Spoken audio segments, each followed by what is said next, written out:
I love it. I love that accent. That is really impressive. Obviously, I could be mistaken. This may not be everyone's liking, but I'm finding this really fascinating.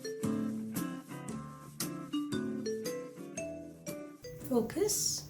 Welcome back, everyone. Again, just me today because Ethan is still in Iceland, but I've got an interesting one for you today. One that's actually been on my watch later list for a while, and we just haven't gotten around to seeing it, and it seems really interesting to me specifically. This is one woman's 17 British accents. Now, as I've come to learn, there's more than 17 accents, I believe, in England and throughout the UK. And I'm not surprised because traveling what we did, we came across quite a few. Now, I must say I love accents. I love practicing accents, but I also feel like I'm a little embarrassed to try them because I feel like I'm going to offend people if I don't do it right. And even if I do it right, maybe it's still offensive. I'm not really sure. Anyway, comment below and let me know if it's offensive if I try an accent. But this woman is a professional. This is Anglophenia. Anglophenia. That sounds kind of wrong. So we're gonna see how well she does, and I'm going to maybe possibly attempt to follow along and see if I can actually identify the differences between her accents, because there's certain accents I like to try to pride myself in, like, I know what that is, but when it comes to all the British accents, I think it might be a little bit harder to identify between them. So we're gonna see what she says and how well she can do this, because this is impressive in my opinion. The UK is incredibly diverse in terms of accents, and it just so happens that I can do many of these accents as my party trick. So come with me as I take you on a guided tour through all of the accents and archetypes of Great Britain. Sounds good. Hi, I'm Siobhan Thompson, and this is Anglophenia. And what I'm speaking right now is RP, received pronunciation, or, you know, your standard BBC English. Okay. It's spoken across the country, generally by upper middle, and upper class people. Think of Martin I was gonna say, it seems a little bit more posh, maybe? Freeman, Benedict Cumberbatch, or, you know, most of the presenters of BBC News. So, good evening, it's 9 o'clock and this is the news, I'm very important. Heightened RP is generally only spoken on film and television now. So you're going to think of Nell Card or the Dowager Countess in Downton Abbey. Oh, Gerald, I do love you, but you're so terribly, terribly poor. Now, London is the accent that most people outside of Britain can recognise. You know, that classic lock, stock and two smoking barrels. Get out of my pub! Go on, get out of it! Shut it, you tart! East Anglia's. Okay, so I was gonna say that London accent, I didn't really hear that so much in London. It seemed a little bit more on the RP side that we heard. But anyway, that particular accent I always thought was called a Cockney accent. Obviously, I could be mistaken. But I did hear the difference between that one and the RP for sure. It's a flat, boggy kind of place with a flat, boggy kind of accent. I love to give you an example of somebody that comes from there that speaks like this, but they all lose this accent as soon as they can. Stephen Fry's from Norfolk, but he doesn't speak like this because he's posh. Here's a kind of classic kind of East Anglia phrase. I done dropped my computer in the fan and it's broken. Now let's go across the island to the West Country, which is a much rounder sound. It's farmland full of sheep and cows and apples. Well, it's similar Think of though. like Sam Ganji from The Lord of the Rings or Hagrid from the Harry Potter movie. Oh, that's right, it is. Wow, that's really impressive. Just those few so far. I can kind of hear the difference, but the way she just moved straight from the Norfolk to whatever this one is that you just said that I can't even pronounce, or I can't even remember completely. I could hear like the slight difference, but yet it's so similar, and to be able to identify the difference and actually do it, that is really impressive.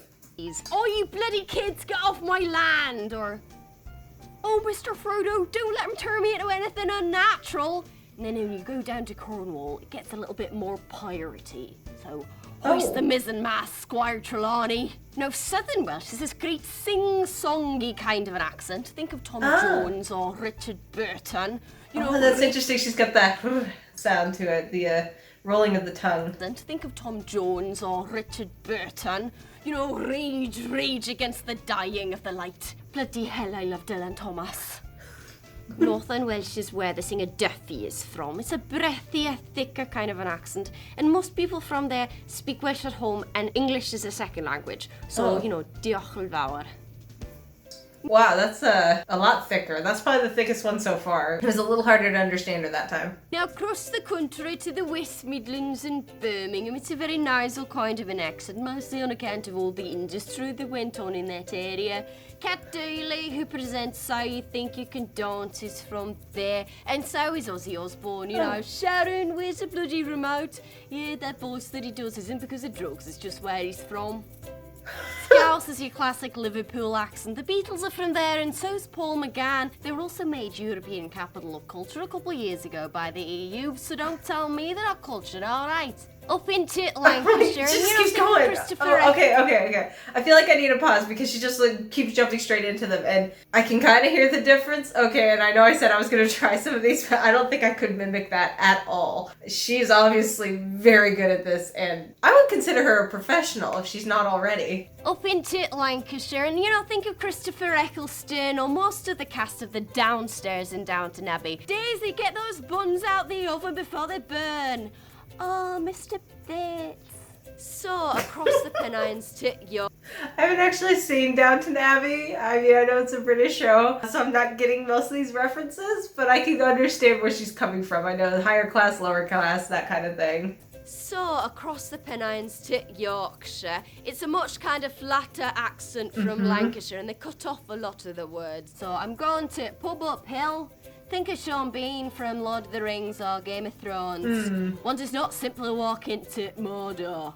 So in Okay, yes, that one I could definitely identify because we have a dear friend from Yorkshire, and she definitely has more of that accent, and I love it. I love that accent, I must say. It's a little bit thicker. It's a little harder to understand, but in like a really unique way, and I like it. In Northumberland and Newcastle, they speak in a Geordie accent. So, you know, think of the Geordie Shore or Carol Cole. Remember, she got fired from the X Factor because Or Sarah Milligan. nobody could understand a word she was saying. Or Billy Elliot. All I want to do is dance bally, but me dad makes me box. Edinburgh's the capital of Scotland. It's a very soft, maybe a little snooty kind of an accent. Oh. Think of Ewan McGregor or Dame Maggie Smith as Professor McGonagall. Okay. That's 10 points taken from Gryffindor, Mr. Potter. Glasgow is a much thicker kind of an accent. Okay, Billy yeah. Connolly and Peter Capaldi are both from there. They Louis cut off a Capaldi. lot of the words, so I haven't any butter, so I've got to go to the shop, you know. Huh. That's interesting how the Edinburgh accent is almost like the higher RP sound, and then the Glasgow accent is more of like the London sound. That's kind of interesting, the dynamic there, but yet they're still very different from those two accents as well. Oh gosh, this may not be everyone's liking, but I'm finding this really fascinating. And so up to the very north to the Highlands of Scotland. Think of Amy Pond from Doctor Who, or maybe Sir Robert Burns. The best laid plans of mice and men, gang after glee. Now let's go to Northern Ireland, and it's all about the vowels with a Northern Irish accent like, how now, brown cow. Liam Neeson is from there. I've got a very particular set of skills. I know he doesn't say it. She can do all these accents, and yet that was the worst impression of Liam Neeson ever. How did she shouldn't have tried? No, that did not. It's just because she's a woman, and it's really hard to mimic that sound. I don't know, but oh my gosh, that was. Maybe she did it on purpose. If so, kudos to her for giving that a go. I've got a very particular set of skills. I know he doesn't say it in that accent in the movie, but it sounds well cool, so, like... And finally, Southern Ireland is obviously not a part of the United Kingdom, but I can do a Dublin accent, so let's just do it. It's a pretty classic Irish accent with a lot of assonance to it. So Sinead O'Connor's from there. Nothing compares to you. That is all from me. Tell me...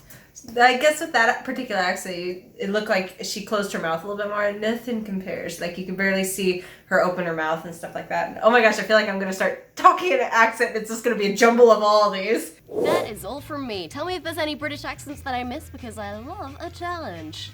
Don't forget to subscribe, and thanks for watching. She kind of reminds me, like, look-wise of the Sarah Milligan. Maybe it's just the short blonde hair and stuff, but...